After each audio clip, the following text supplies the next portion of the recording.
गरुड़ पुराण में ब्रह्मांड के निर्माण का वर्णन कई अलग अलग तरीकों से किया गया है। सबसे आम वर्णन यह है कि ब्रह्मांड विष्णु, हिंदू धर्म के संरक्षण के देवता द्वारा बनाया गया था। विष्णु को एक सुनहरे अंडे से निकला हुआ माना जाता है और इस अंडे से उन्होंने पूरे ब्रह्मांड का निर्माण किया। गरुड़ पुराण में ब्रह्मांड के निर्माण का एक अन्य वर्णन यह है कि इसे पुरुष और प्रकृति के मिलन से बनाया गया था। पुरुष को पुरुष सिद्धांत और प्रकृति को स्त्री सिद्धांत माना जाता है। इन दो सिद्धांतों को एक लौकिक नृत्य में एक साथ आने के लिए कहा जाता है और इस नृत्य से ब्रह्मांड का निर्माण हुआ।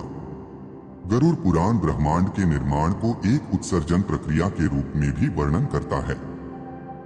इसका मतलब है कि ब्रह्मांड को एक ही स्रोत से निकला हुआ माना जाता है, जिसे अक्सर हिंदू धर्म में परम सत्य के रूप में पहचाना जाता है। ब्रह्मांड को इस स्रोत से एक श्रृंखला में विकसित होने के लिए कहा जाता है, जब तक कि यह अपने वर्तमान रूप में नहीं पहुंच जाता। गरुड़ पुराण का ब्रह्मांड के निर्माण का वर्णन जटिल और बहुआयामी है। यह हिंदुओं द्वारा सदियों से ब्रह्मांड के अलग अलग दृष्टिकोणों को दर्शाता है। पाठ भी हिंदू विश्वास में परिलक्षित होता है कि ब्रह्मांड की चक्रीय प्रकृति है, क्योंकि यह बताता है कि ब्रह्मांड अंततः नष्ट हो जाएगा और फिर से बनाया जाएगा। यहाँ गरुड़ पुराण में वर्णित ब्रह्मांड के निर्माण का एक अधिक विस्तृत विवरण है। सुनहरा अंडा ब्रह्मांड को एक सुनहरे अंडे से बनाया गया है। यह अंडा ब्रह्मांडीय महासागर में तैरता हुआ कहा जाता था और यह इस अंडे से था कि विष्णु प्रकट हुए। पुरुष और प्रकृति का मिलन ब्रह्मांड को पुरुष और प्रकृति के मिलन से भी बनाया गया है। पुरुष को पुरुष सिद्धांत और प्रकृति को स्त्री सिद्धांत माना जाता है। इन दो सिद्धांतों को एक लौकिक नृत्य में एक साथ आने के लिए कहा जाता है और इस नृत्य से ब्रह्मांड का निर्माण हुआ।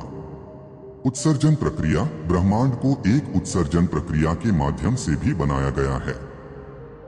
इसका मतलब है कि ब्रह्मांड को एक ही स्रोत से निकला हुआ माना जाता है, जिसे अक्सर हिंदू धर्म में परम सत्य के रूप में पहचाना जाता है।